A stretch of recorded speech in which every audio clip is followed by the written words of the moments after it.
The Philadelphia City Council voted last week to prohibit supervised injection sites in the city of Philadelphia 13-1.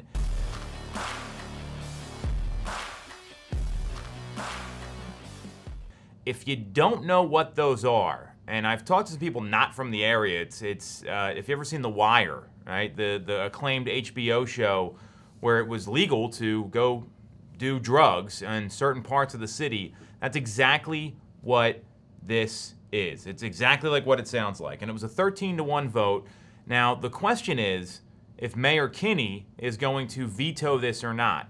Because the vote was 13-1, the city council does have the ability to override the veto.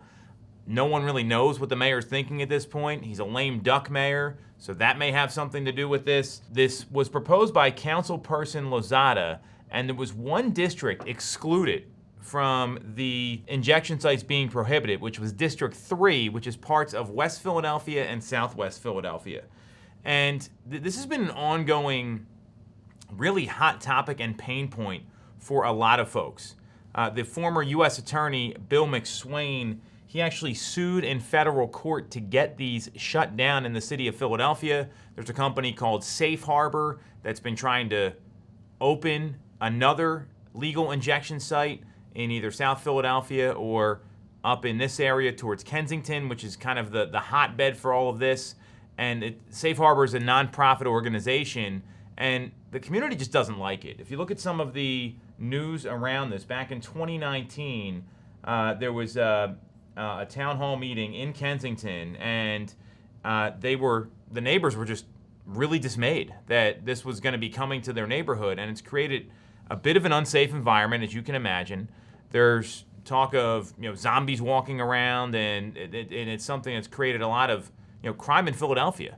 Recently, the police commissioner stepped down. She took a job somewhere else. This has been a problem in the city, and I look at this as a big win for the city of Philadelphia if this is a permanent stop to these safe injection sites.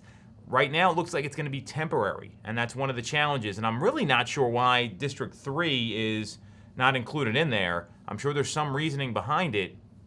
Maybe it has to do with this non-for-profit Safe Harbor that's trying to open one of these sites. I don't really know. What I do know is that from a real estate standpoint, Kensington is right by Fishtown, Port Richmond. These are areas of the city that are getting developed. And this part of the city is not that far from Center City, from the L public transportation.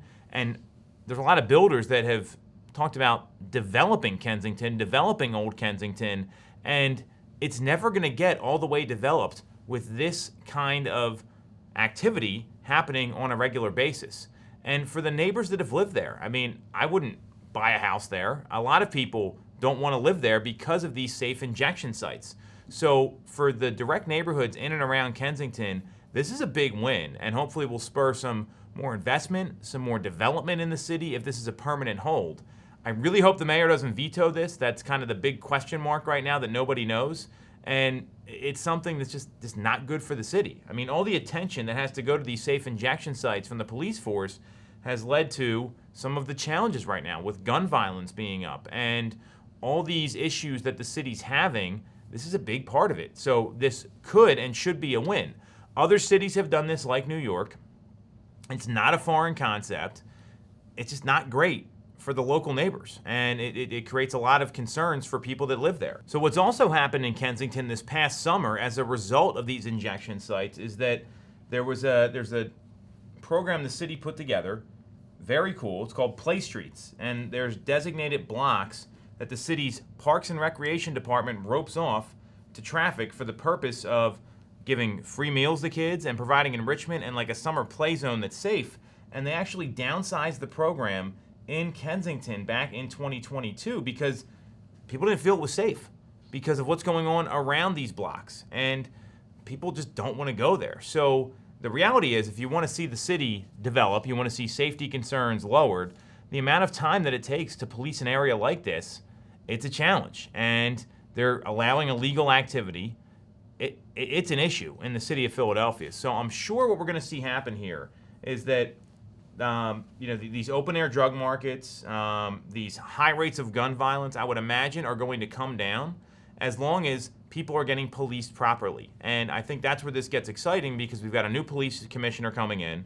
If they're going to do this permanently, and I think that's the big question here, if this is permanently, those are two major wins for the city right away to turn away from this high gun violence that we've seen over the past, really 3 years since the pandemic started.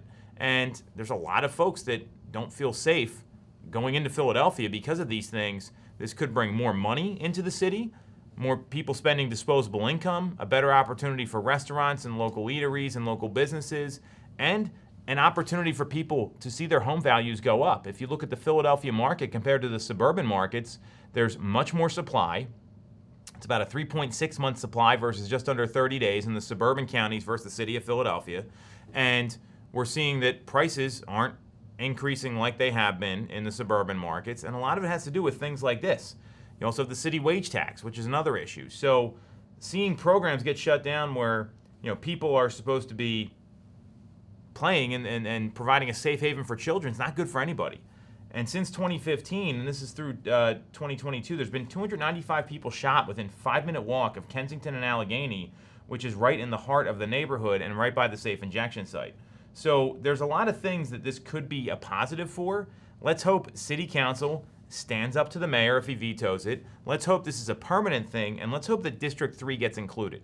I'm a little concerned that it's not the whole city, because what that tells me is they're probably going to open these sites somewhere else. So let's hope that this legislation goes through and the city does the right thing here, because it would benefit a whole lot of people.